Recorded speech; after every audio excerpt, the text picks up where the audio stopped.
Our story today is found in the book of Matthew, chapter 18, and we'll begin reading from verse 1. At that time, the disciples came to Jesus and asked, "Who then is the greatest in the kingdom of heaven?" He called a little child to him and placed the child among them, and he said, "Truly I tell you, unless you change and become like little children, you will never enter the kingdom of heaven. Therefore, whoever takes the humble position of this child is the greatest in the kingdom of heaven, and whoever welcomes one such child in my name welcomes me." So, let us set the scene.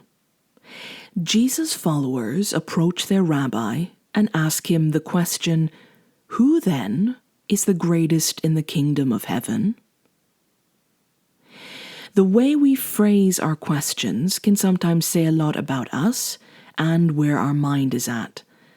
The phrasing of a question can give away our biases, our assumptions, what we would like the answer to be, our preoccupation. And in this case, the question which the disciples asked Jesus does say something about them and where their minds are at.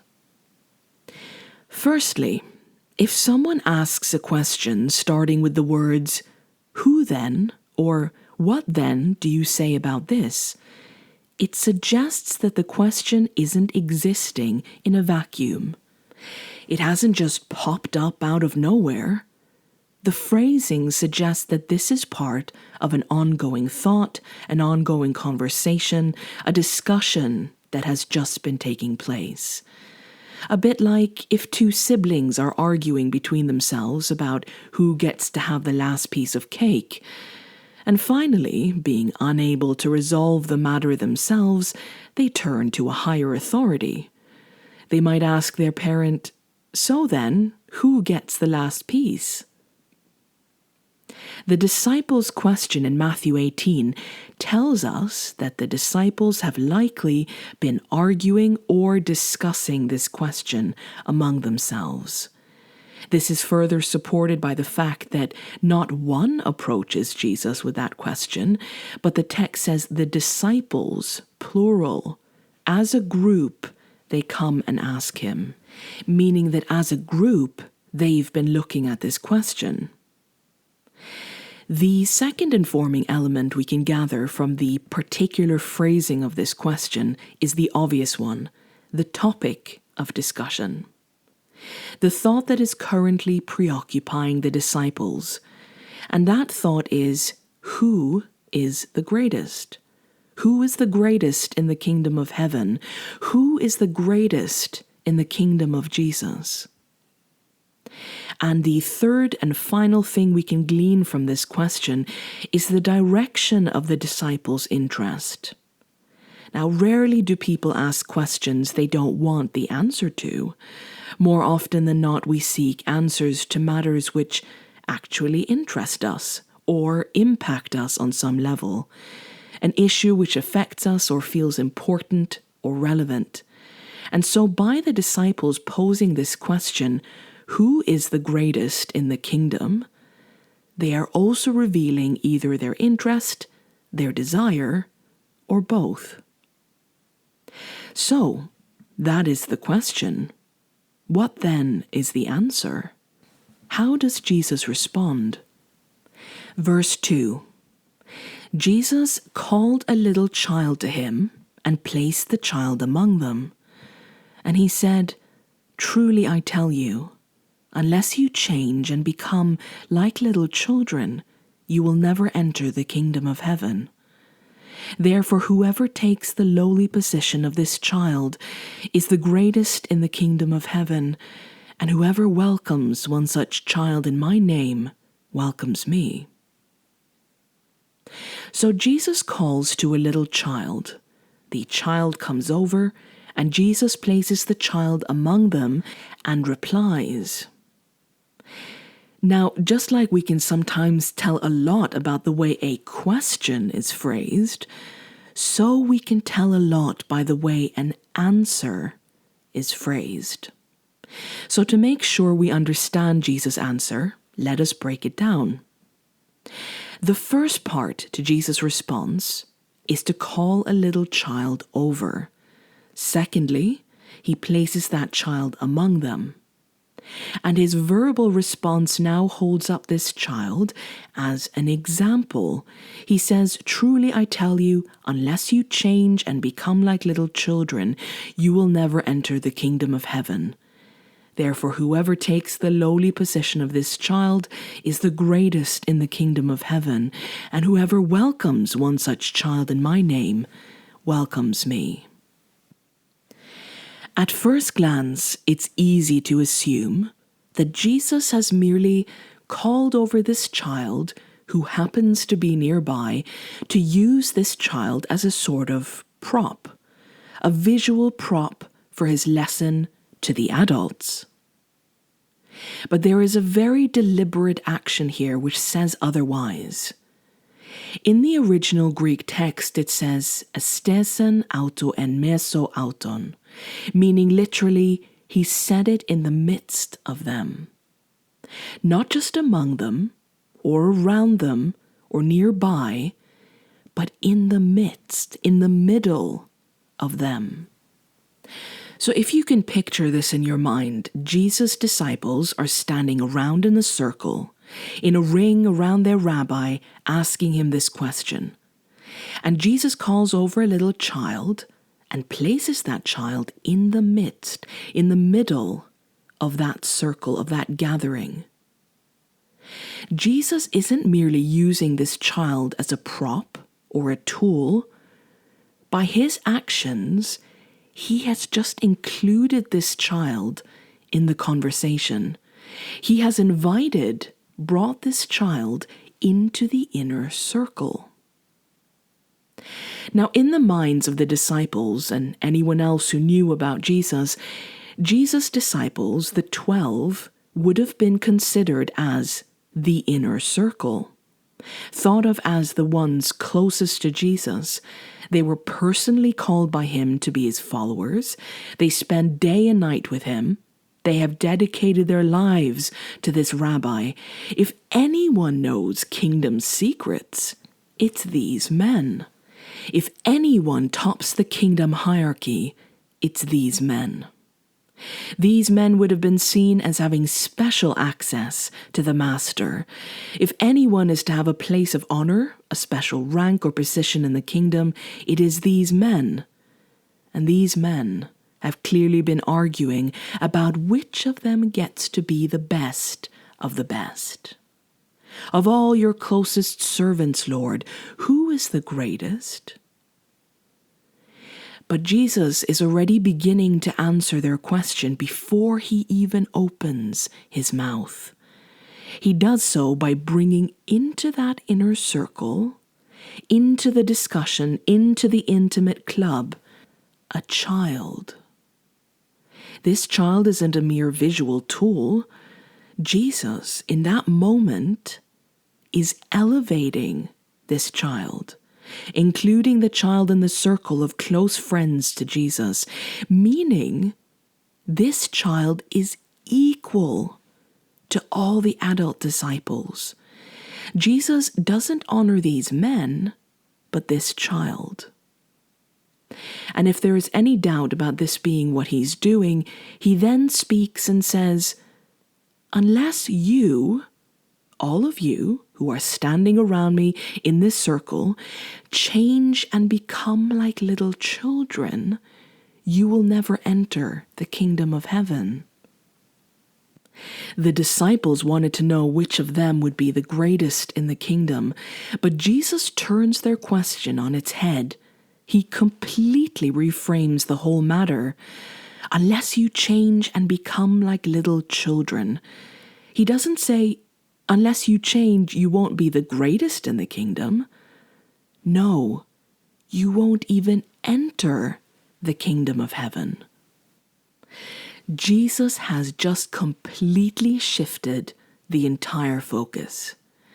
The disciples have been concerned about their position, their rank in the kingdom, but suddenly it's no longer about being the greatest. Now it's about even entering the kingdom. The disciples were thinking, which rank will I hold? And now they're being asked, will you even be a part of it? Here Jesus is contrasting two things, the disciples and this child, or children. The disciples' current state of heart and mind versus children and followers who are humble like children. Children are held up as the opposite of how the disciples were thinking and behaving. And notice Jesus said, unless you change and become like little children, you will never enter the kingdom of heaven. The word in Greek here for change is actually straphete, which means to twist, turn quite around, or reverse. This is not a little attitude tweak we're talking about. Unless you completely turn around, reverse, do a 180 from where you currently are, disciples, you won't even be in the kingdom. Verse 4. Therefore, whoever takes the lowly position of this child is the greatest in the kingdom of heaven.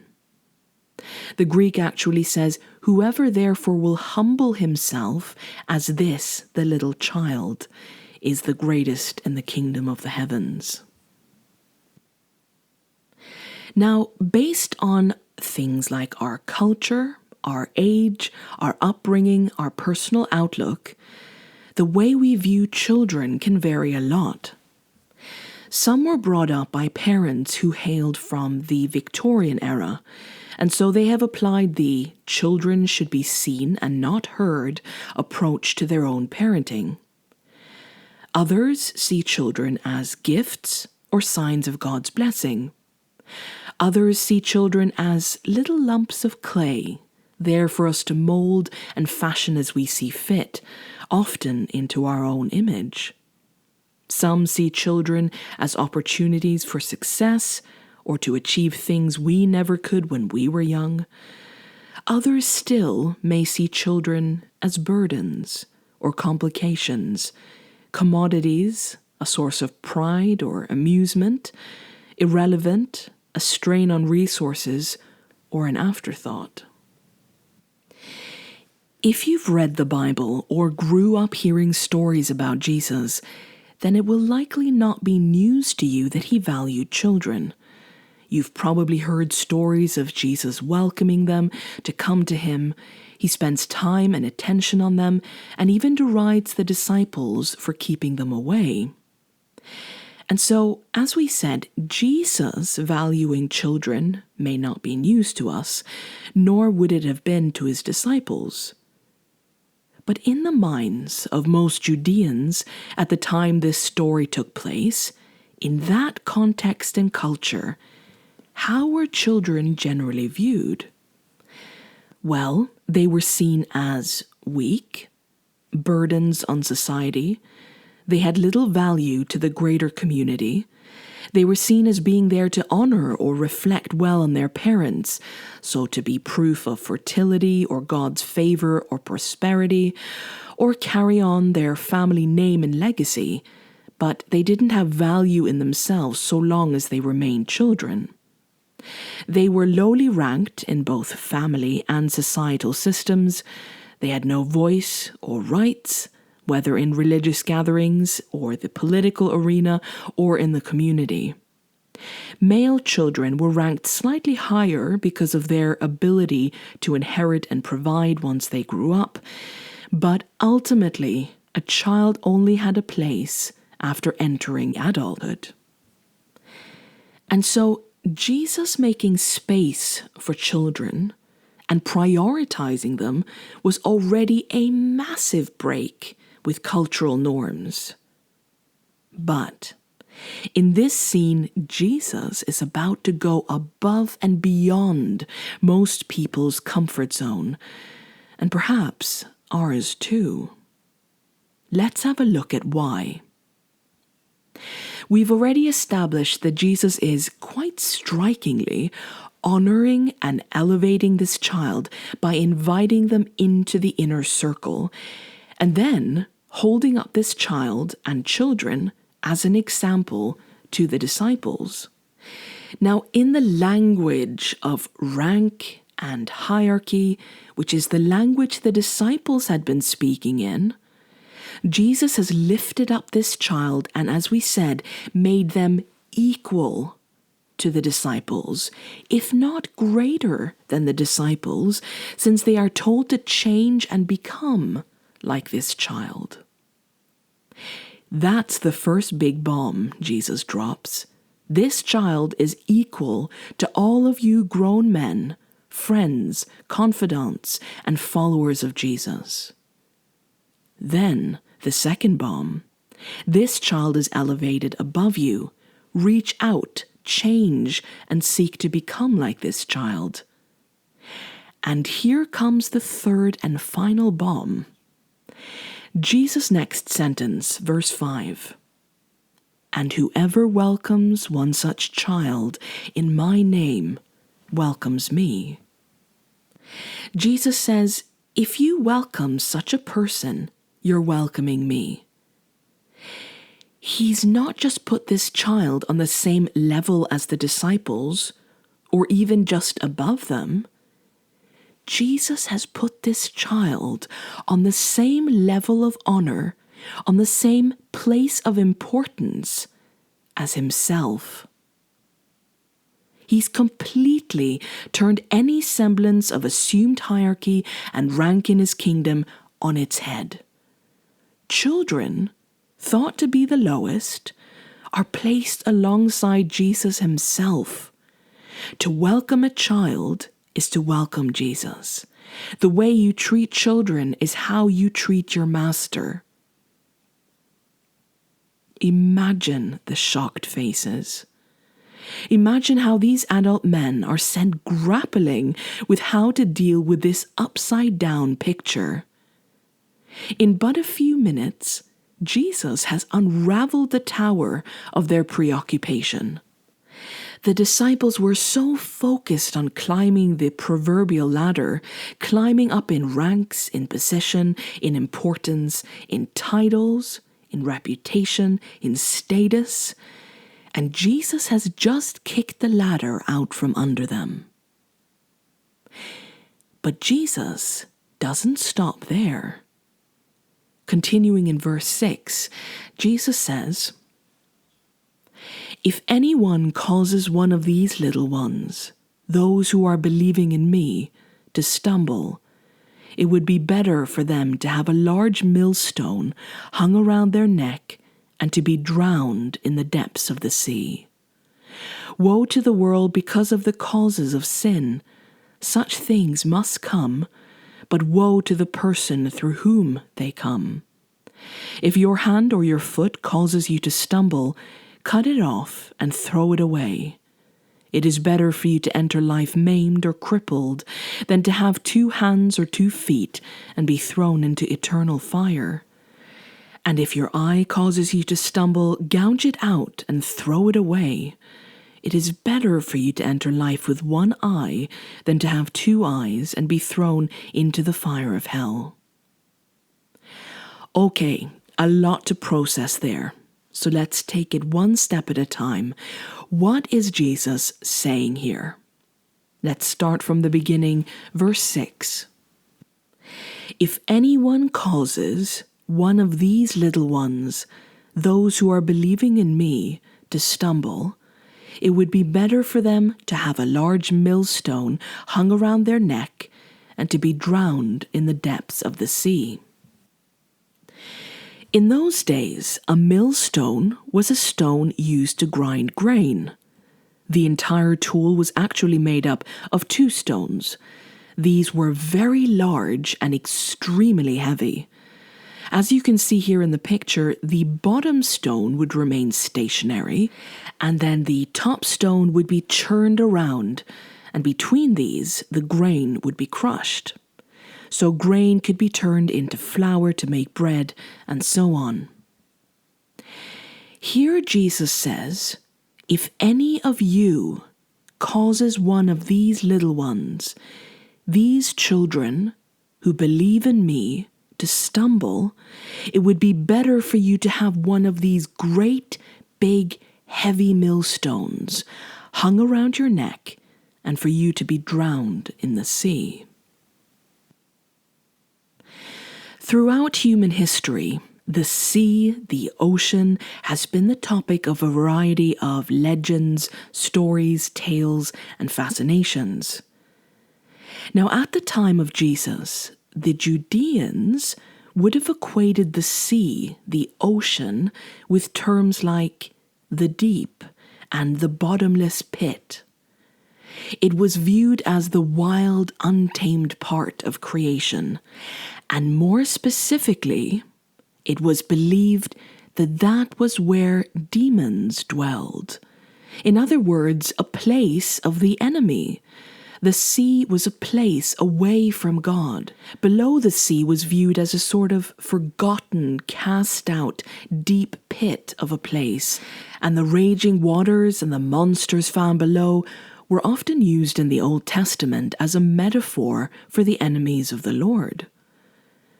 So, with that understanding in mind, and considering on top of that several of these disciples listening come from a background of fishing, they were fishermen, they lived in Capernaum, which was a fishing town, let's consider the impact of what Jesus said to them. If any of you causes one of these little ones who believe in me to stumble, it would be better if you hung this large, heavy stone around your neck and was drowned in the sea, in the place forgotten, in the place of oblivion, in the place of the enemy, of being remembered no more. If that statement doesn't pack a punch. Now, I've heard other talks and sermons on this particular verse, and more often than not, verse 6 is taken to mean, as an adult, I must keep children from sinning. As an elder, I must guard children from being corrupted by the things in the world, things which would cause them to morally stumble, cause them to trip over, be tempted, or sin, and fall into the ways of secular culture. It's very easy to assume that's what verse 6 means, but that is simply not what the text is saying. Let's read it again.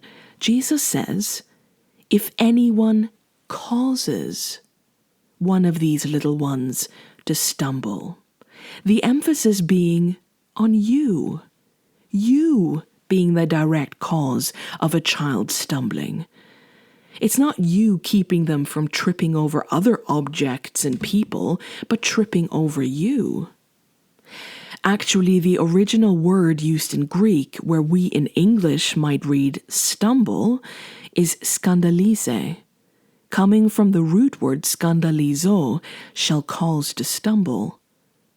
Jesus is saying, if any of you skandalise one of these little ones. This is where we get the word scandal from in English. When a scandal takes place, what typically happens? Well, commonly, a reputation is damaged. People may lose their trust in a thing or a cause or a person. There is disillusionment. The group this concerns might be discredited. There is a tainting of something, and of course, potentially far-reaching effects of distrust, rejection, and harm, and perhaps even a loss of safety. So what is the connection here between a scandalon, a scandalizing stumbling block, and Jesus' disciples? Well, the context answers that question for us. It lies in the disciples' question, who then is the greatest in the kingdom, and what it implies about their hearts. Jesus is equating the disciples' current behavior and focus to being a scandalon. And what was their current focus? Rank, position, hierarchy, power, personal legacy, and personal greatness. Jesus is warning his disciples, if you focus on power and position, you are in danger of being a scandalon to one of these little ones, because they are watching you. They learn from you. They are under your power and influence. They are your responsibility. The disciples' pride and hunger for power can cause believing children to stumble. Now, how might that happen? Well, here's a simplified example. A child, as they grow up, is taught about Jesus, this magnetic, compassionate, kind, warm God in whose kingdom all are treated with respect, equity, and dignity. And then this child sees his so-called followers, how they act, how they treat each other and others, what they're concerned with. And it doesn't look at all like the Jesus they've learned about or what his kingdom they've been told is about. Consequently, this child is rejected, humiliated, underestimated, put down, patronized, not treated as a person, not even considered, because of course they're so low down the ranking system that they're not even part of the race. And now this child is faced with two likely choices. They can either join the vicious, competitive race to reach the top of the ladder, copying the disciples, becoming like their elders around them, and giving in to the temptation of prestige chasing. Or they can say, well, there's a huge discrepancy, a disparity between what I'm told Jesus' kingdom is like and what I see here. So it must be a lie. It must not be true, leading to confusion, frustration, perhaps rejecting the whole thing as false and not worth being a part of. Now, whatever the child's choice, harm has been caused. Hurt, loneliness, grievance, temptation, the temptation to become like the disciples, and the harm of being a victim in this power-hungry system. What may seem as harmless status-seeking and ambition makes us into a stumbling block. It's so serious that Jesus says you can end up making one of these little ones distrustful of the very one they're following, because they look at you, at their elders and leaders, because they're meant to, and they look at the church and the disparaging evidence between where you are and what God is like is so big that they trip over it. You discourage them, mislead them, ensnare them, either causing them to become like you, disciples, or being weighed down by confusion or leaving altogether. If we even for one moment doubt how serious Jesus takes the treatment of children, just how highly he values their protection, their treatment, his statement here in Matthew 18 verse 6 should vanquish all doubt. How much weight does the harm caused to children carry to Jesus? The weight of a millstone. So much so that he will say to his disciples, the inner circle of his friends, better that you tie a millstone around your neck and drown in the sea than cause my little ones harm. Jesus is deadly serious about it. To him, children are not second-class citizens. They are not afterthoughts or acceptable collateral damage in the scramble for power.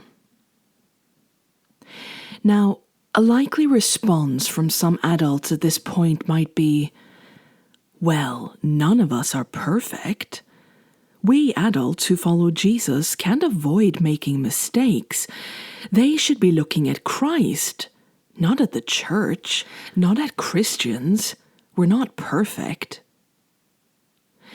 It's not about being perfect. Jesus wasn't talking about perfection. It's about being humble, humbling oneself. Jesus held up the child in their midst as the opposite to their stumbling block causing behavior. Whoever takes the lowly position of this child is the greatest in the kingdom, unless you change and become like little children. Humble yourselves instead of elevating yourselves. Becoming like little children isn't referring to childishness. It's not Jesus asking his followers to exhibit immaturity or to regress, but it's about childlikeness, specifically the humility of children. The humility which cares more about just being next to Jesus than caring about a rank. When that child came over, as Jesus called, do you imagine they were thinking, I wonder who I'm better than among these disciples? I wonder who's above and who's below me? Or do you think that child was simply happy to be called by Jesus because they would get to be near him? The humility of children causes generosity and inclusion and sharing, while vying for a higher position also means pushing others down. It means dividing those in his kingdom in terms of class, division, status, importance. Pride makes us want to make it. Humility makes me want everyone to make it. Humility causes us to admit the truth, to be honest about our imperfections. Humility is not tying our identity and value to rank or public praise or superiority. Jesus carried on, saying in verse 7, "Woe to the world because of the things that cause people to stumble. Such things must come, but woe to the person through whom they come." Meaning, yes, this world is full of things that cause people to stumble. This world is full of power hungriness and pride, oppression, abuse, backbiting, and dominance. But don't you be the person through whom that stumbling block comes. You disciples, don't be the source of what causes these little ones to trip. Verse 8. If your hand or your foot causes you to stumble, cut it off and throw it away. It is better for you to enter life maimed or crippled than to have 2 hands or 2 feet and be thrown into eternal fire. And if your eye causes you to stumble, gouge it out and throw it away. It is better for you to enter life with 1 eye than to have 2 eyes and be thrown into the fire of hell.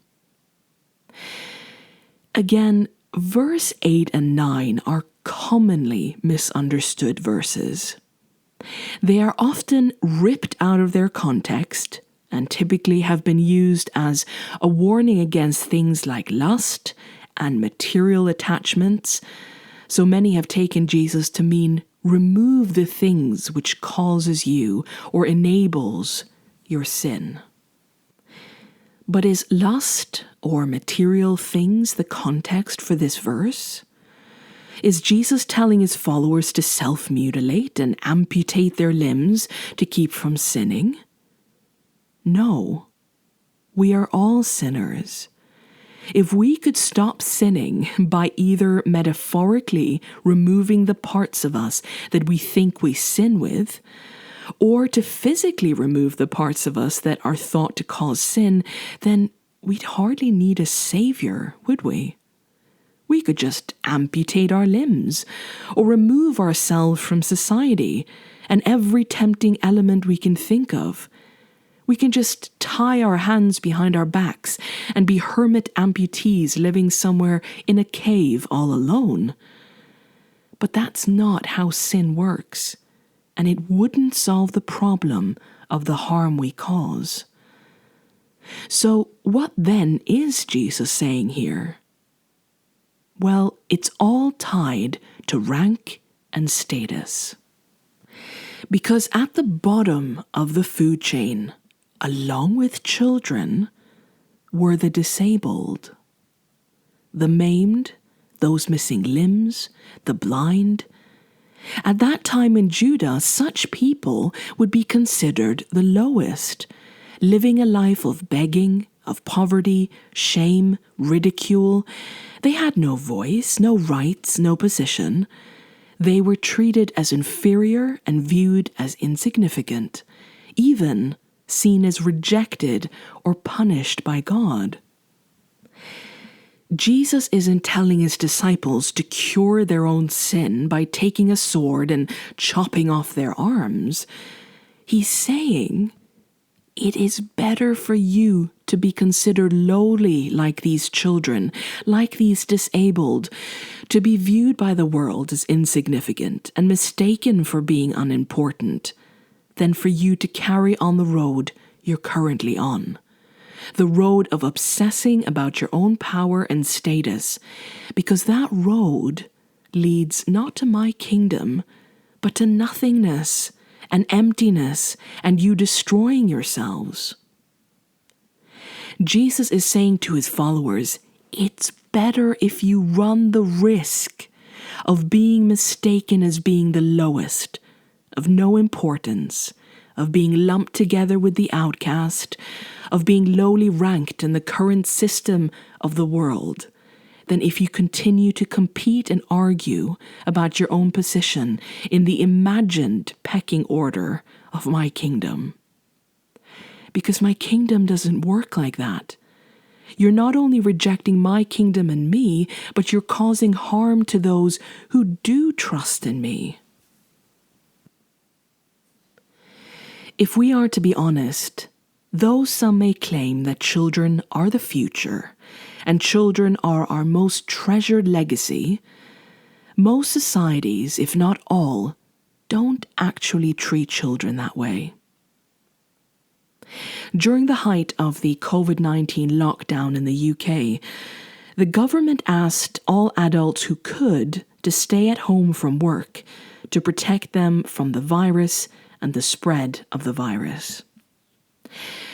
Children were made to still attend school, to be put into sometimes crowded classrooms, expecting 5- and 6-year-olds to master social distancing and the use of PPE.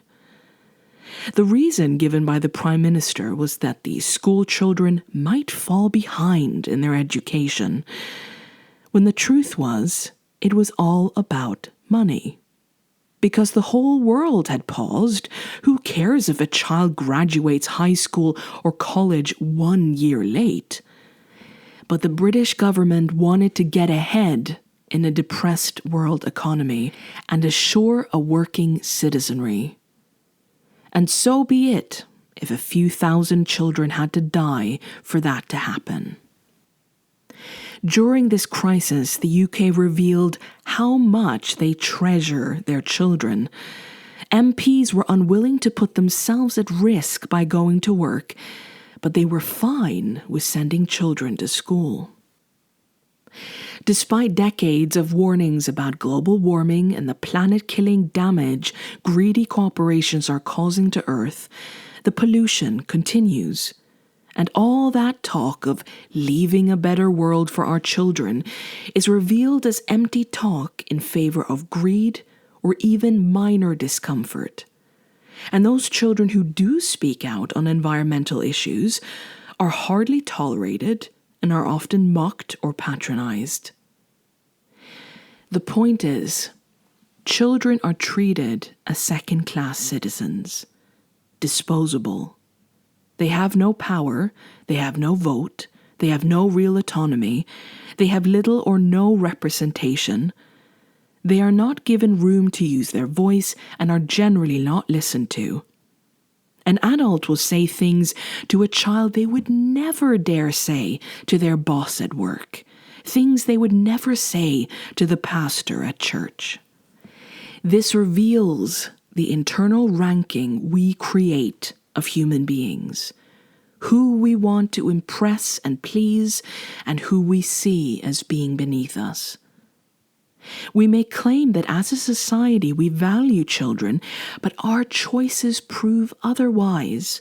Again and again we prove otherwise. We read in horror about Herod, who murders infants to avoid even the chance of one of them growing up to challenge his throne and power. Yet this is not new or unique. Children's dignity, health, future, well-being is sacrificed all the time for the sake of adult ambitions and pride.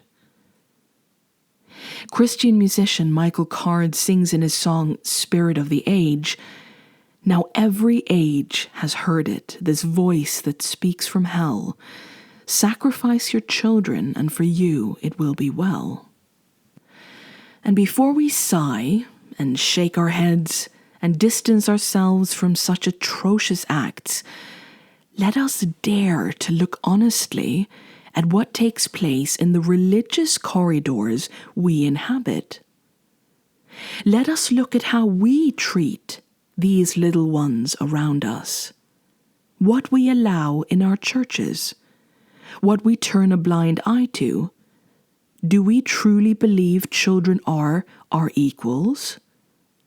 Do we think that how we welcome them is how we welcome Jesus himself?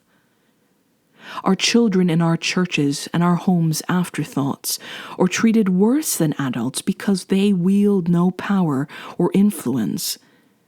Do we hold them up as our examples, or do we view them as underlings, beneath us, seen as rebellious or troublesome, there to be kept in check?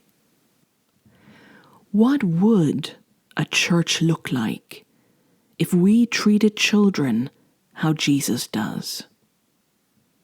What would bringing children into our inner circles look like, and holding them up as examples and honoring them? And are we willing to sacrifice our feverish grapple for power and replace it with humbling ourselves? To anyone who takes lightly being a stumbling block to these little ones, remember that to your Lord, to the one you say you're following, this holds an enormous weight, the weight of a millstone.